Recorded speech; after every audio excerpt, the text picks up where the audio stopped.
Real talk, sa mundo natin, pag mahirap ka, walang nagbibigay na importansya sa'yo.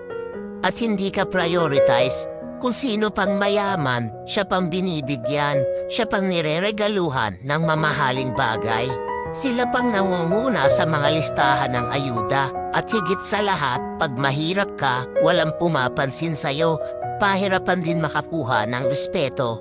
Bilang lang ang kaibigan at mga taong malapit sa'yo, samantalang pag mayaman, kahit kaapu-apuhan nila, nirirespeto, minamahal ng tao, kinakampihan at pinagtatanggol kahit saang hurado.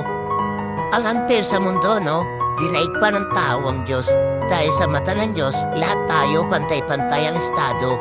Samantalang ang tao, daig pamurado, kumakapanglait at magmata ng kapwa-tao.